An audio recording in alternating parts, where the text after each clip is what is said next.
എവിടെയെങ്കിലും ഞങ്ങള് പ്രൈവറ്റൈസ് ചെയ്യുന്നു പറഞ്ഞിട്ടുണ്ടോ? ഇല്ലാത്തതാണ് കഥകൾ, ഇല്ലാ കഥകളാണ് പ്രചരിപ്പിക്കുന്നത്. മനസ്സിലായില്ലേ? ഈ നാട് മുഴുവൻ പ്രചരിപ്പിക്കുക. കരിമണൽ സ്വകാര്യവൽക്കരിക്കാൻ പോകുന്നു. ഞാൻ പറഞ്ഞ വാചകം ഇവിടെ കോട്ട് ചെയ്തു ഇല്ലേ? ബഹുമാനപ്പെട്ട മുൻ ധനകാര്യമന്ത്രി കരിമണലിനെ കുറിച്ചുള്ള പോളിസിയെ കുറിച്ച് പറഞ്ഞ വാചകം 2024 പറഞ്ഞത് ഞാൻ ആവർത്തിച്ചു പറയുന്നു. വാക്കുമാറില്ല, യു ടേൺ ഇല്ല, ആ വാക്കിൽ ഉറച്ചു നിൽക്കുന്നു. എന്താണ് ക്രിട്ടിക്കൽ മിനറൽ കോറിഡോർ? കേന്ദ്ര ഗവൺമെന്റും സംസ്ഥാന ഗവൺമെന്റും കൂടി സംയുക്തമായി നടപ്പിലാക്കുന്ന പദ്ധതിയാണ്. സംയുക്തമായി ഒരുമിച്ച്. ആരൊക്കെയാണ് അതിൽ പങ്കാളികൾ? കൺസോർഷ്യമാണ്.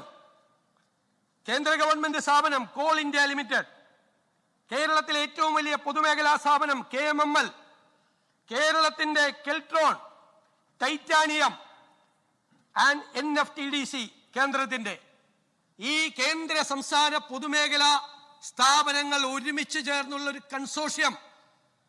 അവിടെ ഒരു പ്രൈവറ്റൈസേഷനും ഇല്ല, മൈനിങ് ഇല്ല സർ, മൈനിങ് ഇല്ല. ഈ മെറ്റീരിയൽസ് വാല്യൂ അഡീഷൻ ആണ്. Value addition. ആ വാല്യൂ അഡീഷൻ ചെയ്താൽ ആയിരക്കണക്കിന് കോടി രൂപ കിട്ടും.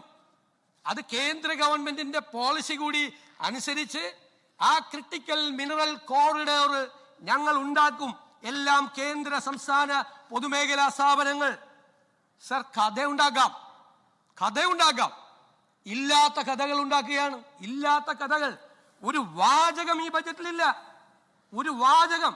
എന്നിട്ട് പറയാണ് VD സതീശൻ മുഖ്യമന്ത്രിയായി, നയം യു ടേൺ ആയി, കരിമണൽ ഇതാ കംപ്ലീറ്റ് സ്വകാര്യവൽക്കരിക്കാൻ പോവുകയാണ്. ആലപ്പുഴയിൽ പ്രശ്നമാണ്. ആലപ്പുഴയിൽ വാരാൻ കൊടുത്ത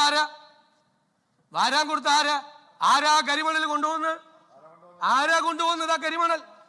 എന്നെ കൊണ്ട് പറയിക്കല്ലേ. ഇതാണ് ഞങ്ങളുടെ നയം. സാർ, ഞങ്ങളുടേത് ഞാൻ പറഞ്ഞല്ലോ, കേരള മോഡൽ എന്ന് പറഞ്ഞ ആരും അഭിരമിക്കണ്ട. ആ കേരള മോഡൽ സ്റ്റാഗ്നന്റ് ആണ്, മന്ദിച്ചിരിക്കുകയാണ്, ഔട്ട്ഡേറ്റഡ് ആയിക്കൊണ്ടിരിക്കുകയാണ്. അതിനെ നവീകരിക്കണം. ഒരു നിയോ കേരള മോഡൽ ഉണ്ടാക്കണം. ആ നിയോ കേരള മോഡൽ എന്താണ്?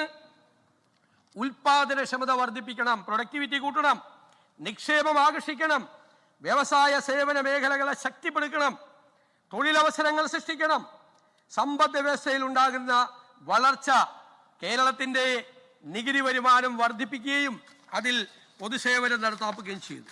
നിങ്ങൾ പിന്നെ സ്ഥിരം കുറെ വാക്കുകളുണ്ട്. നവ ലിബറൽ നയം സ്ഥിരമാണ്. എത്ര കൊല്ലമായി നിങ്ങളിത് പറയാൻ തുടങ്ങിയിട്ട്?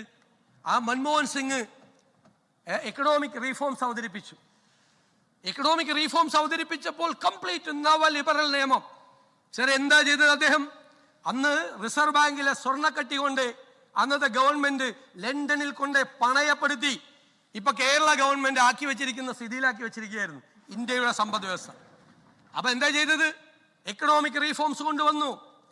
അതിൽ ആക്ടിവിറ്റി ഉണ്ടായി, ഖജനാവ് നിറഞ്ഞു, എക്സൈസ് ഡ്യൂട്ടി കൂടി, ടാക്സ് കൂടി, ഇൻകം ടാക്സ് കൂടി. കാരണം ആക്ടിവിറ്റി ഉണ്ടാവുമ്പോൾ ഖജനാവ് നിറയും.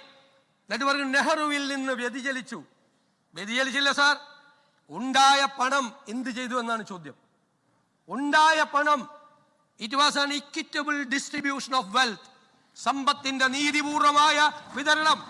ഇന്ത്യയിലെ വിദൂര ഗ്രാമങ്ങളിലെ പാവപ്പെട്ട സ്ത്രീകൾക്കാണ് പണം പോയത്. നരേഗ ഉണ്ടാക്കി ഇല്ലേ, പാവപ്പെട്ടവന്റെ വീട്ടിൽ.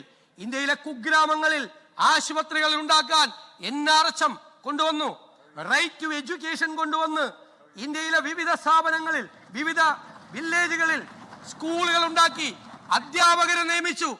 പണം ലെറ്റ് മീ കംപ്ലീറ്റ് ഞാൻ തരാം. ഇതെല്ലാം അവതരിപ്പിച്ചു. അല്ല, ഇത് ശല്യപ്പെടുത്താൻ പറ്റില്ല നിങ്ങൾക്ക് എന്നിട്ട്. അപ്പൊ അത് അവതരിപ്പിച്ചതിന് ശേഷം ആ പണം, അതാണ് അതേ നയമാണ് ഈ ഗവൺമെന്റിന്. അങ്ങ് ശല്യപ്പെടുത്തരുത്. ഒരു ഗവൺമെന്റ് പോളിസി ശല്യപ്പെടുത്തരുത്. ഒരു ഗവൺമെന്റ് പറയട്ടെ. അങ്ങെന്തിനാ അസ്വസ്ഥരാവുന്നത്? അങ്ങിരിക്കും. ഞാൻ അങ്ങേക്ക് വഴങ്ങാം. ഒരു മര്യാദ വേണ്ടേ?